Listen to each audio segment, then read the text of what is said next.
বিশ্বত যি কৰোনা আতংকৰ সৃষ্টি হৈছিল এই কৰোনা আতংকৰ মাজতে কোনো ধৰণৰ উৎসৱ পালন কৰিব পৰা নাছিল বিশ্ববাসীয়ে কিন্তু তাৰ মাজতে এতিয়া আহি পেলে শাৰদীয় দুৰ্গা পূজা আৰু এই দুৰ্গা পূজাৰ যি নিয়ম চৰকাৰে যি নিয়ম পালন কৰিছে এই নিয়ম ধৰি দিছে এই নিয়ম কেনে ধৰণে পালন কৰিব মই উপস্থিত আছো মঙ্গলদৈ ভেবাঘাটৰ এখন দুৰ্গা পূজা স্থলীত আৰু এই দুৰ্গা পূজাৰ স্থলীত তেওঁলোকে মূৰ্তি বনাইছে আৰু এই পূজাখন ৬৬ বছৰ ধৰি এই পূজাখন তেওঁলোকে পালন কৰিছে প্ৰায় ২০০ ছাগলীৰে তেওঁলোকে বলি প্ৰত্যেক বছৰে এনেকৈ বলি দিয়ে গতিকে মই এই উদযাপন সমিতিৰ যি মেম্বাৰ সদস্য আছে তেখেতসকলৰ পৰা জানিব বিচাৰিম কেনেধৰণে এইবাৰ তেওঁলোকে পূজা আয়োজন কৰিব যিহেতু তেওঁলোকে ৫জন পূজাৰীৰে এই পূজাখন আয়োজন কৰিছিলে তাৰোপৰি বলি আছিলে তেওঁলোকৰ প্ৰায় ২০০ বলি আছিলে এইবাৰ কেনেধৰণে চৰকাৰে কাৰণে যি নিয়ম পালন কৰি দিছে এই নিয়ম কেনেধৰণে পালন কৰি তেওঁলোকে এই পূজাখন আয়োজন কৰিব কেনেধৰণে এই পূজাখন আপোনালোকে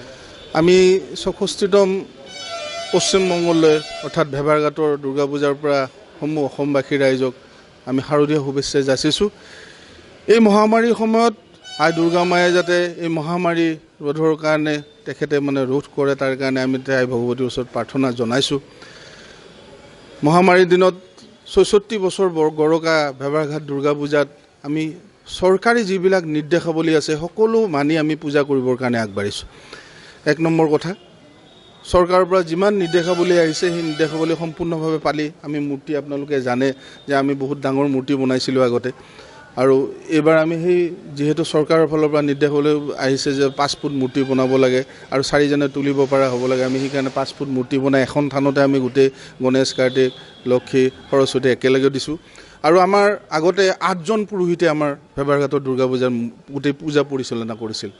এবাৰ চৰকাৰী নিৰ্দেশাৱলী অনুযায়ী 3জন পুৰোহিত দিছে এই 3জন পুৰোহিতে আমি এবাৰ ৰাখিছোঁ ওজা আছিলে আমাৰ আগৰ 7জন এবাৰ ওজা আমি 4জন কৰিছোঁ কাৰণ যেহেতু গভৰ্ণমেণ্টে চৰকাৰৰ ফালৰ পৰা 3জনকৈ দিছে আৰু দিনত হ'বলগীয়া যিমান সাংস্কৃতিক অনুষ্ঠান ৰাতি হ'বলগীয়া যিমান সাংস্কৃতিক অনুষ্ঠান আমি অষ্টমী নৱমী দশমীৰ সকলো সাংস্কৃতিক অনুষ্ঠান আমি বাতিল কৰিছোঁ ইয়াৰ উপৰি সবতকৈ তাৎপৰ্যপূৰ্ণ কথা হৈছে অষ্টমীৰ ভেবাঘাটৰ অতি ৬৪ বছৰীয়া পুৰণা বলি বিধানৰ পূজা এখন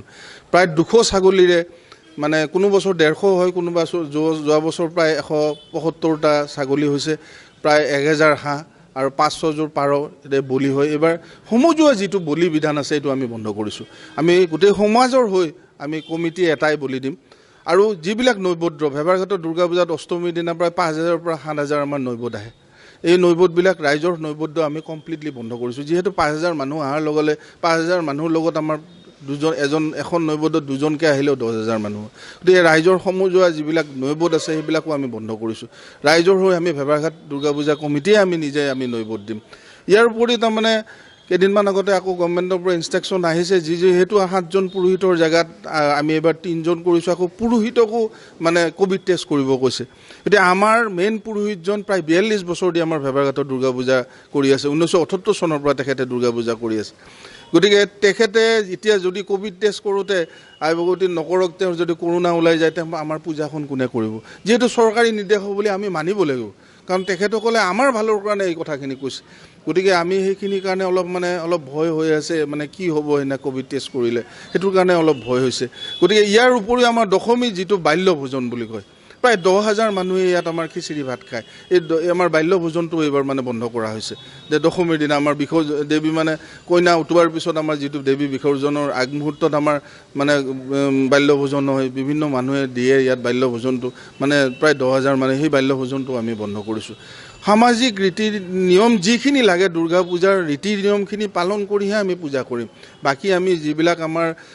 বাহিৰত থাকে পেণ্ডেল বাহিৰত আমাৰ আগত পেণ্ডেল হৈছিল লাইট জাকজমকীয়া হৈছিল আমি নিজে বহুত ঠাইৰ পৰা আমি লাইট আনিছিলোঁ ডেকোৰেশ্যন হৈছিল এইবাৰ সেইবিলাক সকলো বন্ধ থাকিব আমাৰ যিখিনি নহ'লে আমাৰ পূজা নহয় সেইখিনিহে আমি এইবাৰ পূজাত আমি কৰিম হয় যিখিনি নিয়ম চৰকাৰে বান্ধি দিছে বা যিখিনি